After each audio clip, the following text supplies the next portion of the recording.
Welcome back to LFC Fact File.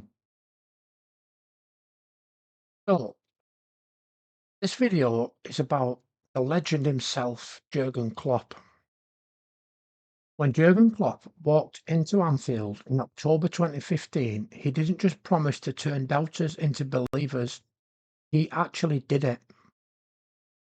He rebuilt the club from top to bottom, restored pride, and delivered everything Liverpool had been chasing for 30 years.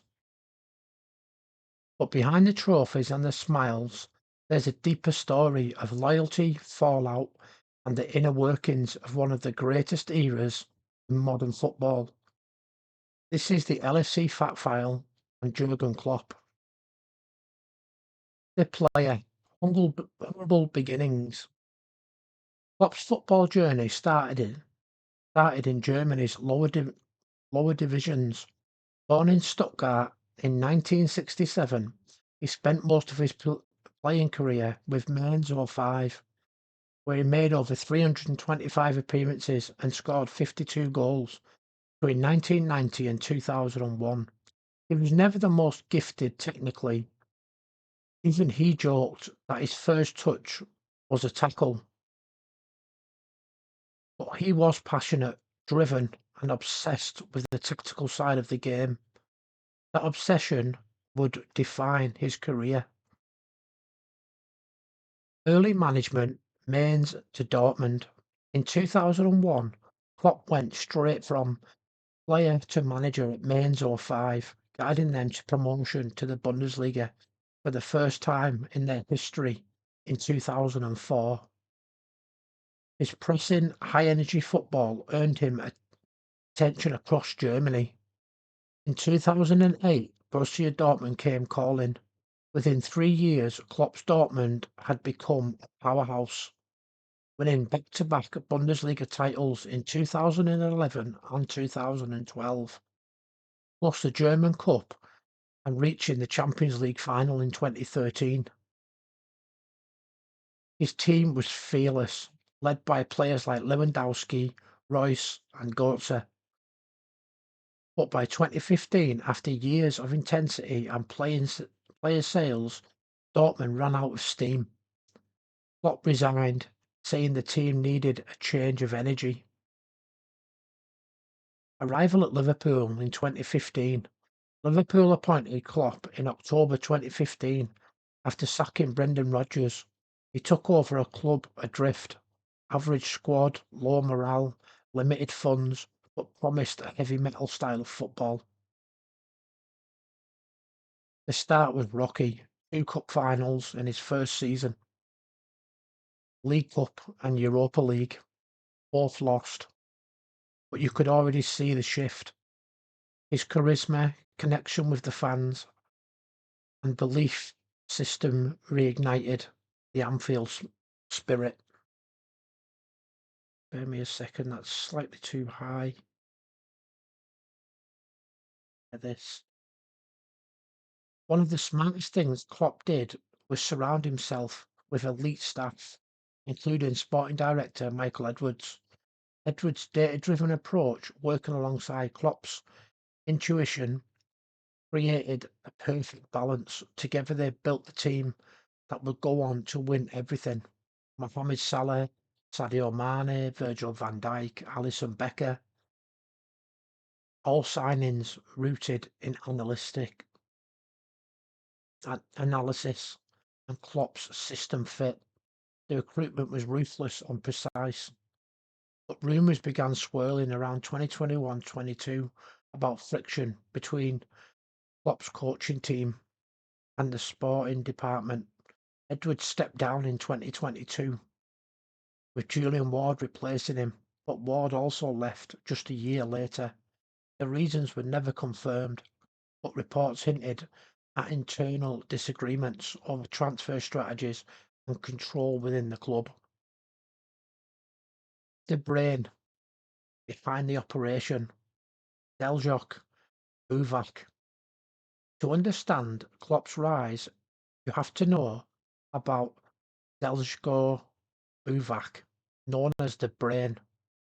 They'd worked together since Mainz, and Buvac was Klopp's tactical right-hand man for nearly 2 decades. Then in 2018, right before Liverpool's Champions League semi-final against Roma, Buvac suddenly left. The club called it a leave of absence, but he never returned. Rumours at the time suggested a breakdown in their relationship and tension over credit or the team's success. Klopp never publicly criticised him, saying only that we disagreed on a few things. Buvac later became sporting director at Dynamo Moscow. Strange end to one of football's most successful partnerships. The Pepe Lijnders era. After Buvac's exit, Lijnders became Klopp's main assistant, highly respected for his tactical knowledge and training methods. It brought new energy, but not without controversy. In 2023, he released his book Intensity, giving a behind-the-scenes look at Liverpool's training philosophy. Many fans and even some inside the club felt it was poorly timed, with results dipping and the squad looking fatigued. There were rumours that Lijnders' influence had grown too big, that he was effectively co-managing the side. Klopp defended him publicly, but whispers continued. By 2024, with Klopp announcing his decision to step down, Lijnders also confirmed he would leave. Later reports linked him with a coaching role, Manchester City, working under the wider City Football Group umbrella. That's not confirmed, but it raised eyebrows. So as we know now, Pep Lijnders is actually one of the assistants at Manchester City under Pep Guardiola. The fallout and the exit. By the time Klopp decided to leave in 2024, the writing was on the wall. Years of intensity, the changing backroom dynamic, and losing trusted allies like Buvac and Edwards took their toll. Michael Edwards' shock return to Liverpool, this time in an executive role above the sporting director, only added the intrigue.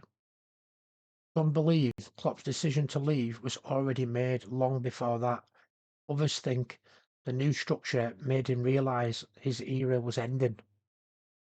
Klopp left with his head held high, delivering everything he'd promised: Champions League, Premier League, FA Cup, League Cup, Super Cup and the World Club Cup. The legacy. What Jürgen Klopp built at Liverpool was more than trophies. He rebuilt belief, connection and identity, from a struggling squad to one of the world's elite. His fingerprints are everywhere.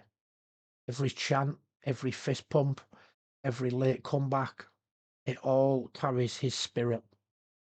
He may have left Anfield, but his impact will be felt for generations. For Liverpool fans, he's not just a manager, he's family. So there you go, the full story of Jurgen Klopp's Liverpool journey, the highs, the fallouts and the legacy. What's your take? Was Klopp's exit purely down to exhaustion, or did the behind-the-scenes politics finally catch up with him? Drop your thoughts in the comments. Don't forget to subscribe and like, and if you'd like to support the channel, there is a Revolut link in the description. That's it for now. Take it easy.